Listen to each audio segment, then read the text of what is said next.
ओए भाग मान्छे ल खोइ कहाँ मान्छे खोइ ल ओए छिटो भाग आज स्याप्रु बेचीबाट तिर्सिन नदी बाढी आएको माथि माथि भाग माथि र ओए भाग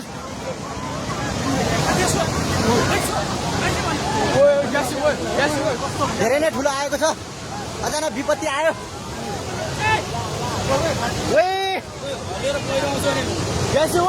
भाग छिन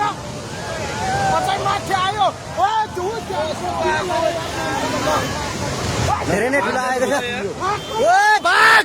ओए छिटो भाग